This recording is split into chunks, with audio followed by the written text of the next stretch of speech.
Hey everyone, and welcome back to Sasquatch Theory. In today's episode, we have Michelle, who had an encounter at Tenkiller Lake, Oklahoma.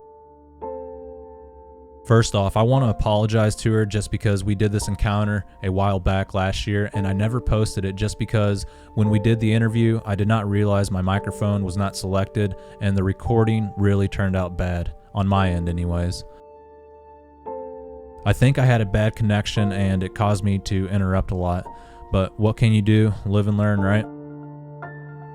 But yeah, I just wanted to apologize and get this out there finally.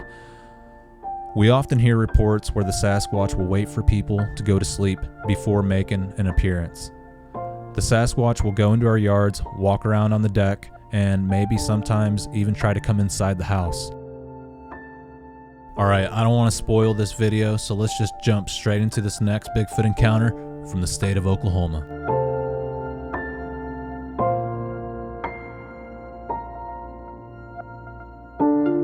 My name is Michelle, and I live in northeastern Oklahoma, very close to the Arkansas-Missouri state line. I'm a housewife. I'm 48 years old. I have a husband and 2 grown children. My encounter happened when I was 11 years old. We were at my family's lake house on Lake Tenkiller in Oklahoma. It's close to Gore, Oklahoma, which is not too far from the Oklahoma-Arkansas border. It was in the summertime. I don't remember exactly. I want to say probably July. We went down there a lot, always in July. Would stay most of the whole month sometimes. I lived with my grandparents, and they were both retired, so we could spend a lot of time down there. And my family's lake house was kind of up the hill from a cove, probably several hundred foot. It was a good ways up the hill from the cove. It was very heavily wooded, very, very heavily wooded area. I would say there was probably a 60-foot clearing between our lake house and where the tree line, the wood started above the cove. And it was a 2-bedroom lake house, had a great big deck on the front of it. And so one night we had all kind of went outside and cooked out hamburgers and hot dogs and sat outside and talked. And it was pretty late that night when we all went to bed. I would say it was close to midnight or so. We all came inside and we went to bed, and I was sleeping in the living room, I was sleeping on a big sleeper sofa, which faced a big, huge picture window. And the picture window looked out onto the deck. And the deck was lit up pretty good at night. It was my aunt's lake house, and hanging up on the eaves of the deck outside, she had the old 1970s blow mold, multicolored plastic hoot owl lights that everybody would hang up. And so the deck outside was lit up pretty good. It was a pretty good sized deck. We used to sleep out there sometimes in hammocks, and the raccoons would come up and we would feed the hammocks. But I do remember it being really hot, and so we slept inside that night, which was kind of unusual because if the weather wasn't too bad, we would always sleep out on the hammocks that we had hanging on the deck. But we came inside that night, and I was sleeping on the sleeper sofa, and we had all went to bed, and I think I was laying there for, I don't know, maybe 30 or 45 minutes. And I remember that I couldn't go to sleep that night. I was a kid, and I was really excited about the next day. We were going to go out on the boat and out on the lake, and we were going to go skiing and swimming. And so I was thinking about that, and I was laying there, like you do when you're a kid, something exciting that's going to happen the next day. You can't go to sleep, and you're all excited about it. And so I was just laying there kind of facing the window, looking out the window. And coming up onto the deck, there was 4 or 5 big steps that came up onto the deck. It was pretty high off the ground. I would say it was, I don't know, between 7 to 10 foot off the ground, maybe. The deck was high enough that they stored some 4-wheelers and stuff underneath the deck. So I was laying there, and it was very, very quiet that night. Everyone had went to sleep. My grandparents were in the bedroom to the left. My aunt and uncle was asleep in the bedroom down the hall to the right. And so I'm laying there and just kind of looking out at the lights on the deck and excited. And after I'd been laying there for 30 or 45 minutes, I hear something come up on the deck, and it sounded very, very heavy, like big, heavy footsteps. And it didn't step on all 5 of the stairs. They were wooden stairs, and you could hear them. It took 1 or 2 steps, and it was up on the deck. Um, and like I said, that deck was pretty high off the ground. And so I laid there, and, I thought, what in the world was that? We would have animals and stuff sometimes that would come up on the deck at night, but just small animals like possums or raccoons or, something like that. Usually looking for food. They would smell if we'd cooked out or something, but this was big. And there were times a couple of deer had even come up, but deer were very light. They didn't make a heavy sound. You could hear their hooves clicking on, and it didn't sound anything like that. So I remember laying there thinking, what in the heck was that? And as a kid, I thought your mind just goes, wild. And I thought, is that a person? Are they going to try to break in? Or so I'm just staring out the window, and the window was covered with just very thin, sheer curtains, kind of like looking through very sheer tissue paper. So you could see through, the deck was lit up really good. And I was laying there just staring out the window, afraid to move. And I saw this big, hairy, the Sasquatch is the only thing I can think of that it could have even been.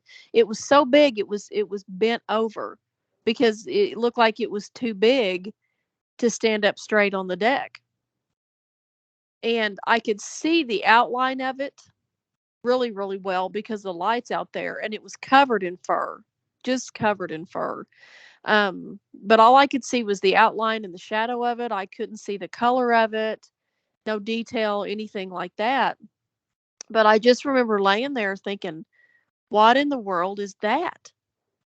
It was not a bear, nothing like that. We had never seen any bears down there, anything like that. And I just was laying there scared to death. I was so scared I couldn't get up. I couldn't get up to go get my grandparents or my aunt and uncle. And I just froze and laid there. And I could hear it out on the deck, kind of maybe like it was looking around and maybe touching or digging through things. Or we had cleaned up all the food and everything.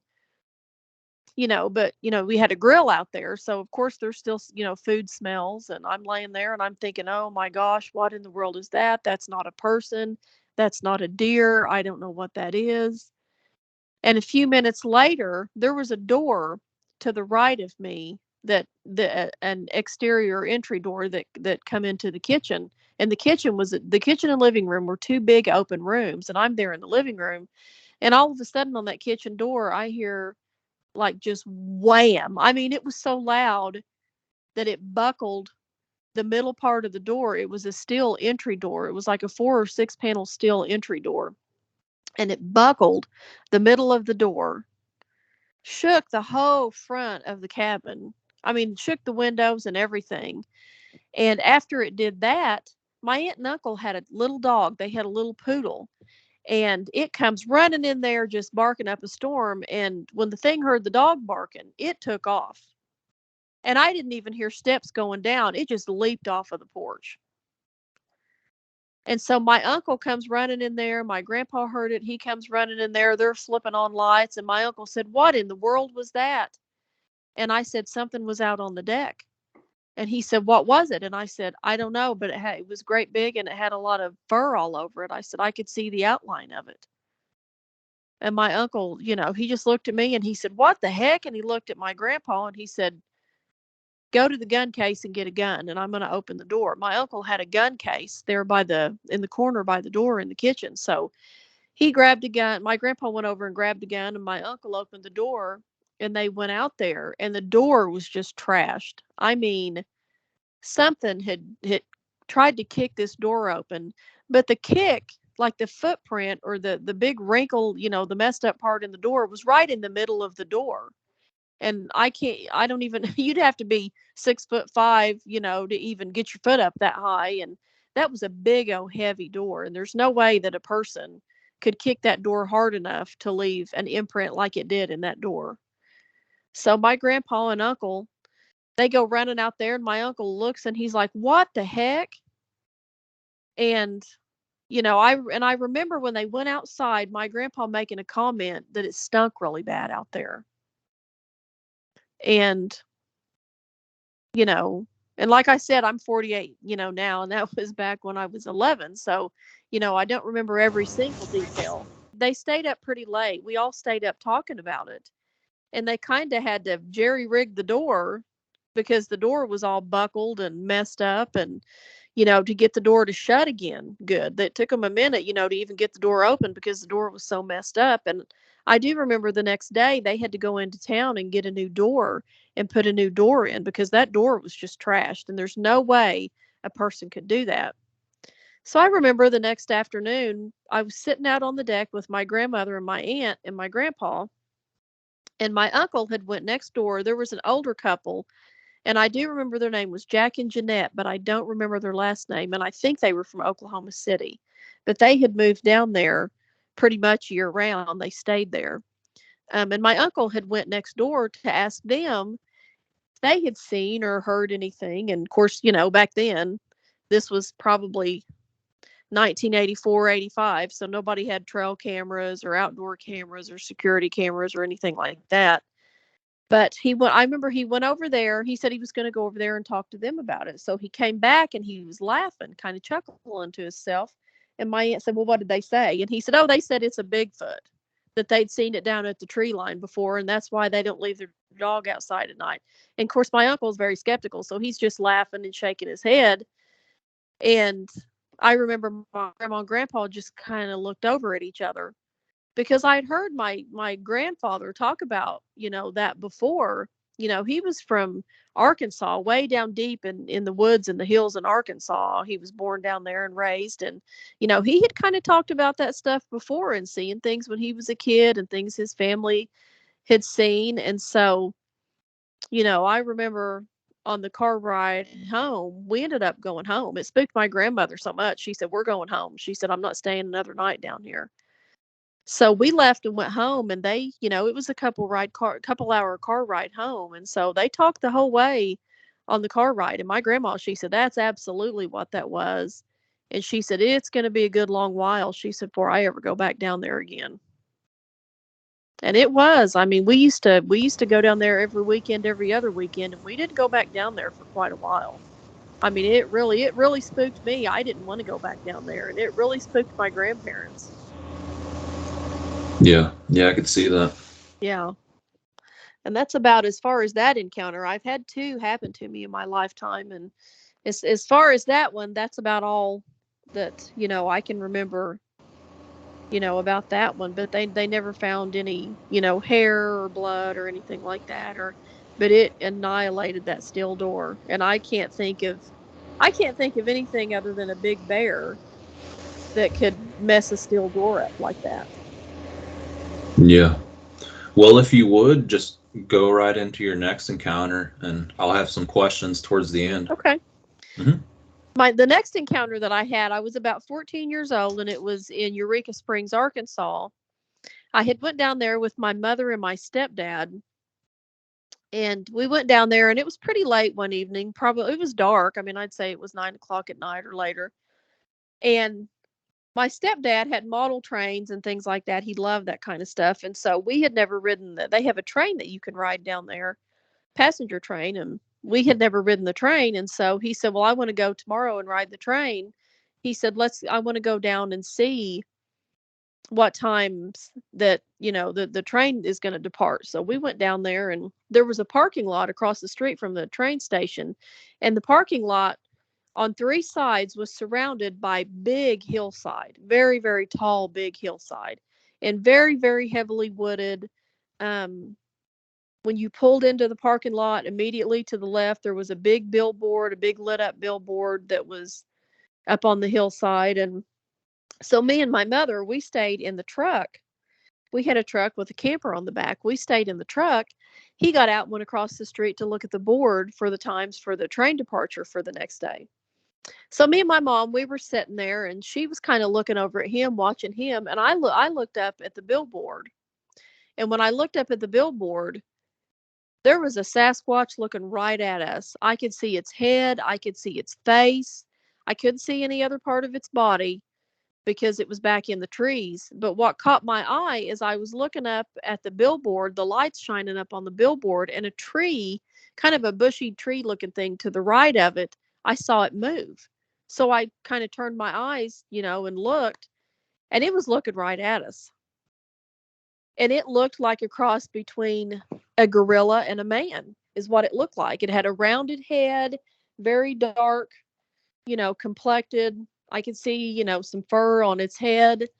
And it scared me to death. I screamed. When I looked up and saw it, I screamed. And my mother turned and she looked at me and she said, "What is the matter with you?" And I said, "We need to get out of here right now." I said, "Start this truck up and get across that street. We need to get out of here." I said, "There's something up in the trees." And my mom said, "Oh, there's nothing up in the trees." I said, "Yeah, there is." I said, "It looked right at me." I said, "It had great big eyes. It looked right at me." I said, "I don't know what it was." I said, "But we need to get out of here." I said, "You either start this truck up or I'm starting it up." And she said, "Okay, okay." So she started it up and we went across the street. And I looked back over and watched, and I never saw anything, come down off the hill. I mean, I'm just guessing it just went on up in the trees into the hill, but it was staring right at me. It was looking right at me, and it was very, very scary. Very scary. When I hear, a lot of people say, "Oh, I wish I could see one," or, they'll go out in the woods and they're looking for one, you know, I understand that because, you want to know. You want to know. I mean, I've seen what I've seen. There's other people. There's too many people that have all seen the same thing for, it not to be true. I know what I saw. It was looking right at me. And when I hear those people, I think, man, seeing what I saw, there is no way I want to be out in the woods and encounter one of those things like that because it scared me. I mean, it shook me up and it scared me. It was very, very scary. I mean, I was in, the safety of the inside of our truck and I didn't feel safe. I know myself, I don't ever want to come across that ever again. It's very scary.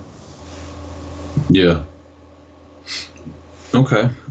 And was that the end of the encounter?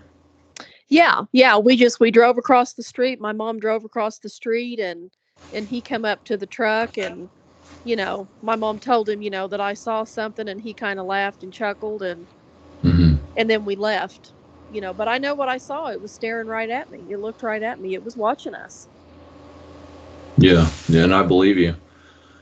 Okay. So are you ready for questions or do you still have more? No, that's fine. If you've got questions, you can fire away. Okay. Let's go back to your first encounter at Hmm. Lake Tenkiller Lake. I think Yes. that's what it's called. Okay. Yes, it is. Okay. So you went with your grandparents in July. Is that right? Yeah, I think it was in July. I remember it was really, really hot. And we would go down and spend most of the month of July. So I would say it was probably in July. It was very, very hot. Okay. And the activity started when you heard the footsteps on the deck. You heard like boom, boom. Yes. And then Hmm. what did you Hmm. hear after that? Did you hear it messing around with items on the deck and Yeah, trying? there was a grill when you stepped up onto the deck. Directly ahead was a grill. Um, and it sounded to me like it went over. And there was a little shed over there too. There was a grill, a little shed. I think if I remember right, we had some water skis and stuff over there and like some minnow buckets. And I think it went over there and was kind of digging and messing. It sounded like to me like that's what it was doing, was just kind of digging and messing with that stuff that we had Mhm. over there before it kicked the door.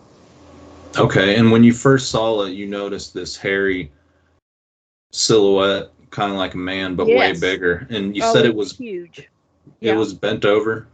Yeah, it was bent over, kind of like when you see a very, very tall person kind of bend over, like the ceiling is too low or the doorway is too low. It was bent over like that. Oh, okay. Hmm. And do you think he was trying to get inside the house? Oh, definitely. Oh, yeah. And I think their dog barking is what scared it off. They had a very aggressive little poodle, and it was very aggressive and very, very loud and noisy, and it barked at everything. And when the dog came out and started barking, that's when it took off. Yeah. And could you see any eye shine? No, all I could see was the side profile of it. Mm-hmm. Yeah. Okay. And how long did the fur look? Oh, probably just a couple inches, maybe. I don't know exactly because all I could see was the outline of it, but it was fuzzy enough that it had a lot of fur on it, probably like a bear. And were you sleeping outside in the hammock or inside? No, I was inside. I was sleeping inside. There was a pull-out queen size sleeper sofa in the living room. We usually would. That was what was so funny is we usually, thank God we didn't that night, but we usually would sleep outside in the hammocks because at night raccoons would come up. Raccoons would come up at night onto the deck, and we would feed them like vanilla wafers and cookies, and they had done this for years, and they were just about tame. And so all of us kids thought that was really cool. We would go out and oh, my dog's barking. Oh, that's all right. We would go outside at night and feed them cookies and stuff, but it was so hot that night that we didn't. And so I slept inside. My cousins usually were down there with us, but they didn't come that trip, and so they stayed at home. So I was the only kid that was down there. So I slept inside on the sleeper sofa, and it faced that big picture window. Mm-hmm. Okay, so if the creature did make it inside the house, what do you think its intentions were? To go through the fridge and the cabinets, or to get to the dogs and possibly you guys? Boy, I don't even know. As a kid, your first thought is something's trying to come in and hurt you. But I don't know. I would think food is what I would think. But I don't really know. It can't be good just because, like, if we snuck into their bedrooms, they wouldn't like it. So no, them coming into our homes, they know that they're really risking a lot. It can't be good. Anytime anything, unwelcomed comes in your home, I mean, your first instinct is fear and damage. Yeah, absolutely. And how thick was that door? Was it like one of the cheap doors that's like hollow in the inside, or was it like it was a big thick steel entry door? Okay. Yeah, it was a big metal steel entry door. Mm-hmm. Yeah, I can see why they questioned the door when they ran out there. Like, what the heck happened? Oh yeah, I mean, my grandpa and him, they ran outside and they were just like, what in the world? I mean, and my uncle, he said, you think this was a bear? And my grandpa said, well, I've never seen a bear down here swinging its arms like a person, because that picture window was a huge picture window that covered the whole wall. So I watched it walk past the window. It wasn't a bear. Bears don't have long arms that swing. Mm-hmm. And could you smell the foul odor when you went outside? I didn't go outside. I stayed inside. My grandparents, came out of the bedroom. My grandma sat on the couch with me and kind of grabbed onto me, and she said, what was that? And I said, I don't know, but something was outside. And I didn't go out there. My grandpa and my uncle, they were the only ones that went outside. I didn't go outside. Okay. I was very scared. There was no way I was going out there. Yeah, I don't blame you. After that happening, your family's going to keep you inside. But after your family talked to the other family, I think from Oklahoma City, you said, did your uncle relay that story to you about that encounter that they had? Yeah, me and my grandmother and grandfather and my aunt, we were sitting out on the deck kind of looking down at the lake, and he went next door to talk to him. And when he came back, we were all sitting out on the deck. He came back and told my aunt and my grandparents what they said. And yeah, I was sitting out there when he came back. Yeah, they said that they had seen it down at the tree line several times. And they said that's why they didn't leave their dog outside at night anymore. Yeah. And I guess hearing that for the first time is kind of hard to believe. You're going to have to laugh it off, Yeah, my uncle, he just was kind of shaking his head and laughing like, oh gosh, and a Bigfoot story, ha ha. But, I kind of looked over at my grandparents because I was a little kid, but I thought, yeah, that's what it was. It was like I just knew that's what it was. And I looked over at my grandparents, and my grandparents were just kind of looking at each other like, yep, we're not going to say nothing, but that's what it was. And then they talked about it in the car on the way home, and they knew that's what it was. Yeah. And it was a long time before we ever went down there again. Yeah. Do you guys still own the property, and have you guys went back ever since? My aunt and uncle have passed away, and their daughter owns it now. I haven't been down there since I was probably 16 years old. And not to stay at the cabin. I've been back to Lake Tenkiller, but I haven't been back to stay at the cabin since I was probably 15 or 16 years old. But they do still own the property. The family does. Yeah, it'd be neat to go back and see what you can find.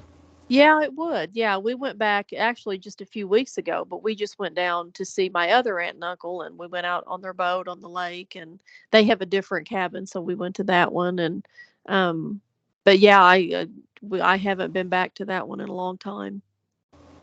Yeah. Okay. Well, moving on to your next encounter at wonderful Eureka Springs in Arkansas. Mm-hmm. You saw a Sasquatch by a billboard, Mm-hmm. and you can only see the head and the face. Mm-hmm. Can you describe what you could see? The best description that I have is it looked like a cross between a gorilla and a man. It had a big rounded head, big round face. It had big eyes. I could kind of see it. There was the lights that kind of came out from the billboard, and they kind of reflected back onto the billboard. Mm-hmm. So I could see, from a little bit of the, light reflection is how I could see it. But it was probably 50, 60 foot away, I would say. It was a ways away. Yeah. And could you see, was there a color to it, or was it just black? Dark colored. I remember dark, very dark. Mm-hmm. Could you see any whites, any of the white in its eyes? No, I don't think so. I just remember, just these big dark eyes, just. Mm-hmm. And that's a really forested area right there by the billboard. It's correct? Yes, yeah. They've we went back to Eureka Springs a couple of weekends ago, and they've actually, there's the road that goes up there now, and they've cleared a little bit of that stuff away, and there's no billboard or anything there anymore, and the parking lot's a little different and a little bigger. But back behind that, yes, Eureka Springs it's kind of down in a valley in the hills of Arkansas. Yeah, it's very heavily wooded. Okay. And what do you think the Sasquatch was doing? Observing people, possibly? Yeah, I mean, it was just watching us. It was just looking at us. It was very still. It didn't move around. It just was looking at us. And it freaks me out even thinking about it now, because if I hadn't been looking up at that billboard, I wouldn't even have seen it. And what if we would have, been there 30 or 45 more minutes and it would have came down there to us? It scares me thinking about that. Mm-hmm. And was it up in the trees? Yes, it was. Yeah, there was a lot of trees and bushes and stuff, on the hillside, and it was up in the bushes and the trees. Mm-hmm. And it was a juvenile, correct? I don't know. Did it look like a kid, or did it look like a big old man? Looked like a guy. Mm-hmm. It looked like a guy. I mean, I would say it was not a juvenile. Yeah. Okay. So like mid-age, probably? Probably. Yeah, probably so. Okay. And have you went back to that exact area? Yes, we did a couple of weekends ago. And yeah, I kind of got out and kind of looked around, but that parking lot is changed a lot since then, and so there's another road that they've made, and they've cleared a whole bunch of that hillside out, and so it's changed a little bit there. I looked and I didn't see anything, but we were there in the daytime too. So yeah. And do you try to stay away from the Sasquatch nowadays, or are you out there trying to camp near their Oh areas? no. Seeing what I saw, you could not pay me to go out and camp. Uh-uh. I might go out hiking or, something like that, but sleeping out there is no way. After, having happened to me, what happened to me at the lake and seeing what I saw in Eureka Springs, there is no way. That scared me to death. Yeah. And do You you know. live in a forested area now, or did this drive you to live in the city? We live in Miami, Oklahoma is where we live, and it's a small town. It's a town of probably 10 to 12,000 people. So it's not a big town, but I wouldn't mind living a little ways out in the country. My husband and I have actually talked about it because I'm kind of getting tired of town and, some of the things that comes with living in town. But there's no way I would live way far out. I just don't think I could. If I was by myself, I'd be scared all the time. Yeah. Once you see something like that, it changes you. It's different. You become more aware of your surroundings, especially when you're out in the woods or in a wooded, forested area. You just become hyper aware because you've seen. It's like the difference in sitting at home watching a scary movie versus going outside and there's a real monster standing there. It changes things. It Mhm. becomes real. Yeah, absolutely. And I noticed the trend with both of your encounters. With the first one, it was by a big lake, and the second encounter was in Eureka Springs, where there's Mhm. all kinds of fresh spring water all Yes, around. there is. And there's two lakes by Eureka Springs. Beaver Lake is a big lake, and it's a very clear, clean, spring-fed lake. And then there's Lake Leatherwood, which is a smaller lake, but they're both very heavily wooded. Yeah, and Yeah, I yeah, there's imagine a lot of people have seen those oh things yeah. in that I area. I I would say so. Mhm. I would say so. I don't know, but I would say so. Yeah, absolutely. Okay, well, I think that answers most of my questions. Do you have Okay. any questions for me before we end the interview? No, I can't think of any. Okay, Michelle. Well, I really appreciate you getting in contact with me and Yeah. sharing both of your encounters with all of us.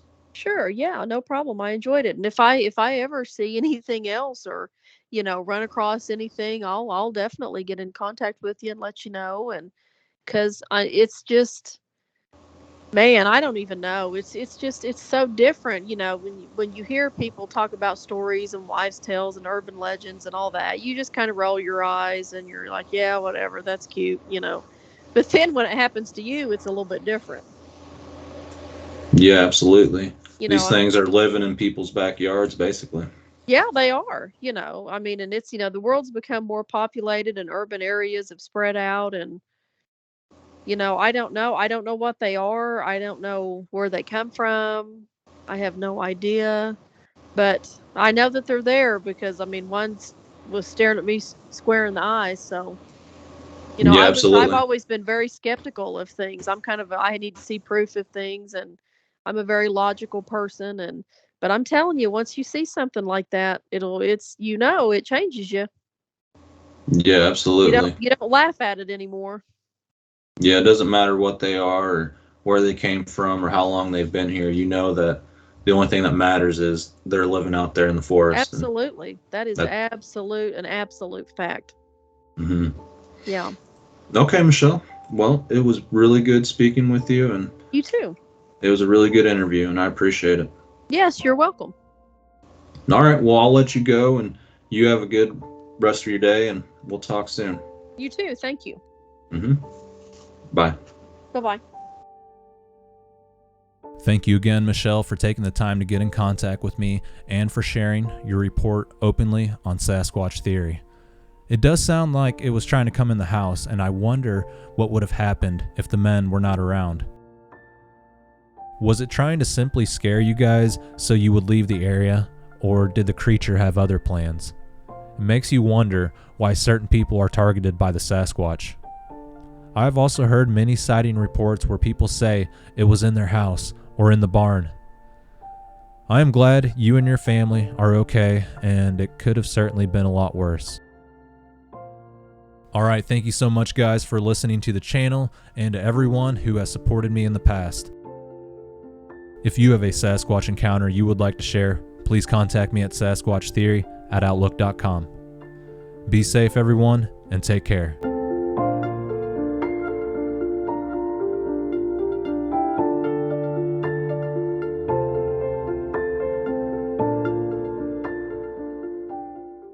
You